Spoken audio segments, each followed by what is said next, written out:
Hey everyone, Mac is back. Today we're going to talk about the free-to-play accounts and give you some tips in reference to PvP.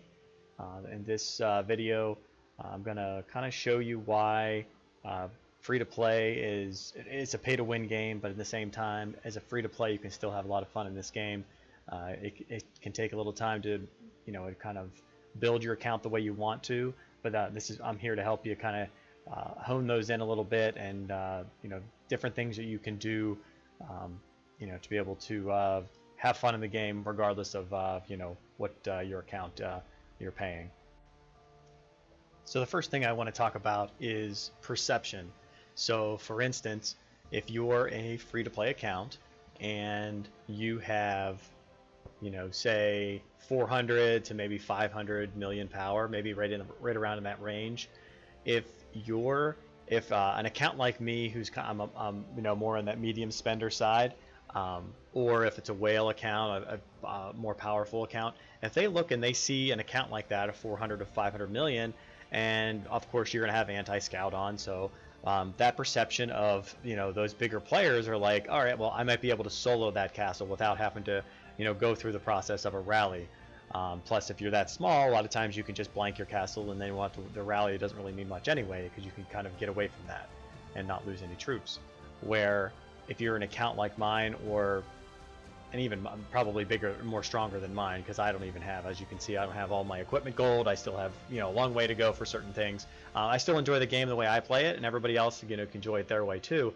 But when it comes to those free-to-play accounts, the fun that I think you can have is where in a previous video I kind of talked about this a little bit, of where they'll try to solo you, and you kind of like fake them out by sending one troop and a dragon out or something, and thinking the lord's gone, and then they try to solo you. You take their lord, and then you can port away and have a little fun that way with it. And I think that's something that as a free-to-play you have to kind of understand.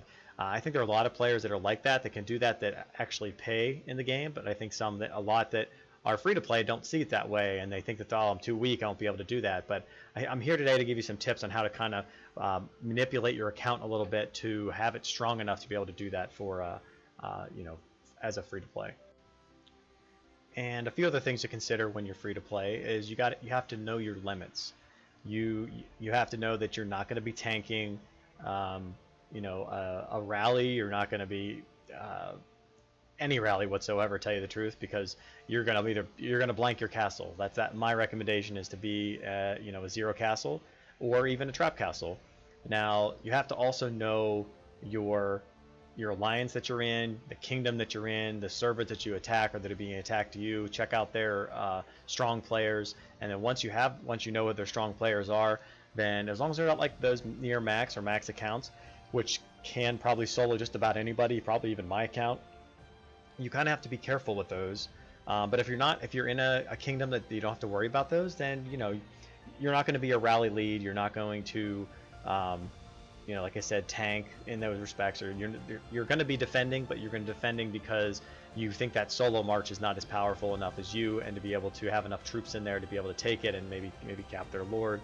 You're going to be joining the rally, so you'll do a lot of that, joining those whales that are so that's another reason to have the blank, because if you can blank your castle, send some troops into the rally, and then when they come back you can be able to hide them again, or bring all your troops back in at one time, have them there, and then you can be able to port away, and then you'll be ready to go. And as someone who is free to play, there's going with this research that I had actually talked about this before in my previous videos about what kind of research do you want to do. So as a blanking castle, or as a more of a trap type castle, you want to keep your research low. So we talked about doing the military, getting to tier 4, and not really getting a whole lot else, getting down to the refinement, and obviously getting back to this badge master is really good. And you can do the pre-edited ones here too, but even that might be a little bit much as well. So there's just certain things you want to do here in the research. You don't want to go for those ones in commandership and for in formations here near the end, because they just stack up so much, and you don't want to have that. You don't want to be like me, 700 million power, and because nobody's gonna solo that castle for the most part, unless it is a whale. So, and there's only a small percentage of those as it is in this game. So that's something that you also have to consider. And a couple tips for the amount of troops and the type of troops that you want in your castle. I've always kind of stressed in most of my videos to say that you want that 1 million tier 3, 1 million tier 4 of all three of these if you're not bows, and I still recommend that. Now with a tier 4, with a free-to-play player, I think it can be a little bit different. Again, it's going to depend on that kingdom, because if you have a lot of troops in that castle, it's going to be more difficult to be able to blank your castle, so you have to be aware of that. You have to have enough troops to be able to join those rallies, and your shelter capacity is probably not going to be as much as what mine is, up to 1 million. It's probably going to be there on that 500,000, 400, 500,000 mark. So it's going to take you, they're going to have so many troops that you can actually put in there, where with mine you could put in many more. So I guess a kind of an arbitrary number off the top of my head is more like a 2.5 million troops to have as a free to play, and then maybe have like 2 million tier 4, so maybe like 1 million tier 4 infantry, 1 million tier 4 spear, and then if infantry's your front line, then have like maybe 500,000 tier 3 as your as your meat shield, and then nothing else in there. Just don't have anything else, and it's much easier for you to be able to blank your castle. I think that's the best way to go about that. And save up your speed ups. So save up those training speed ups, and make sure you have a decent amount of mints in your castle too, because you're going to want to train up to 3 million of those troops. So you're going to need another million tier 4 to be able to participate in the events where they not require you, but they want you to have the maximum of 3 million. So you want to get up to, you still want to have those 3 million troops. So I think that's a pretty good way to go about it.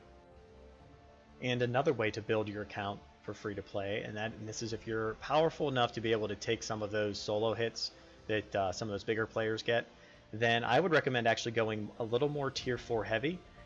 It's nice to have that kind of flexibility to have tier 4, a bunch of tier 4 from each troop type, because then you can be able to switch your formation. Because if you don't do that and you get attacked, and say someone sees that attack and knows what you're defending with, well, you're gonna have to change that for your attack defense formation, because they're going to throw the counter in next time if you don't switch it.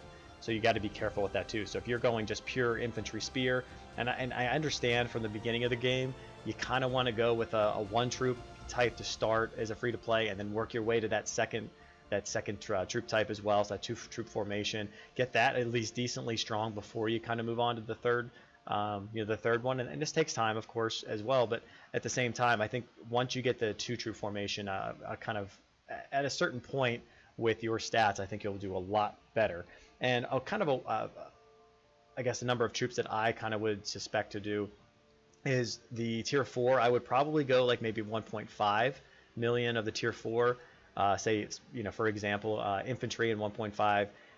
Actually of all troop types, all 3 of them, once you get to that point, because the more of those you have for defense, the better off you're going to be, and the better chances you're going to be able to do enough damage to be able to take their lord, or maybe not take their lord, but just kind of deter them from wanting to attack you again. So you're you're working your way into that kind of zone of where they're kind of scared of you a little bit, even as a free to play.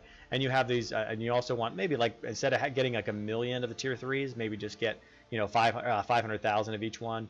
To kind of keep your troops low, so you don't have as many in there. And you can save up those speed ups too, the training speed ups, which will actually help you quite well. And for the refinement, which I think is a big part of a free to play, because this is where you get a lot of those core stats. So if you've been playing the game for maybe a year or two, and you've gotten maybe you've maxed this out at some point or gotten close to it. I think a lot of people are already getting there, especially even free to play are getting there as well. But you're not going to have the rally size expansion, that won't be there. The army size, I still like the army size just about in every situation. So especially if you're trying to blank your castle, it's nice to be able to boost that up. But you don't have to do this. You could do maybe like 5 or 6 of these instead of the all 8 slots on there. That's something that you might want to consider as well. And then you use those other slots for get total attack. That's going to be the biggest one, because that'll give you that flexibility to go back and forth between troop types. or I'm sorry, formations. The attack reduction, you really don't want that. It doesn't help you as much because you're only reducing the percentage of that who's attacking you. And like a max account, I think they can maybe do like 2 million that'll attack you at one time. Where if you're in a rally and you're being a rally leader, then you're actually reducing 100% of their attack by millions and millions of maybe 10 million. If you're attacking a max castle, a troop castle. So that's more effective there. So you probably want your troop attacks instead. So you want your infantry, your cav, and your spear attacks. So maybe put, depending on what your formation is at the beginning, when you first start it, say you're an infantry spear, then you're going to want all the infantry attacks and spear attacks. And then occasionally you're going to, once you get strong enough, you'll start to sprinkle in that cav attack. So then you can be able to kind of maneuver back and forth with everything, and it kind of makes it a little bit better that way. I wouldn't worry about the motivation recovery too much. The only reason I have that in here is because the total attack is my last one that I need to get, and those ones could take thousands of these the yellow gemstones to be able to get them. But I would suggest like an army size, and then the troop attack, and then the total attack. I think those are probably your best bets. If you have to stay on something as you're defending, health is actually really, really good to be able to absorb more of those hits easier because you have more health to be able to give up. So I think that's also another thing to consider. And the last tip I want to give you is kind of tell you what a good baseline for your troop attack is. So for instance, your cavalry, your spear, and your infantry attack. So those three attacks, if you can get the total attack up to about 1,000, maybe about 1,200%, depending on what kind of commanders that you have upgraded and what kind of refinement that you're using on that formation that you're using as well. Get the total to about anywhere from 1,000 to 1,200%, and that's where you should be able to absorb those hits, be able to take their lords, and have a little more fun in the game, so to speak. So, and that's like, and what I'm saying here basically is that if you take the total attack plus your troop attack, so say take total attack plus the infantry attack, that should equal about 1,000 to 1,200 total in total. So that'll give you enough just damage to be able to do to their attack towards you, and you'll be able to take their lord that way. So I hope this gives you a little idea, a little insight on those free-to-play accounts. If you do have any questions about your account and what you're trying to do, shoot me a line. I'll answer it the best that I can. But I really think there's a lot of fun to be had if you're a free-to-play account. Until next time, Mac out.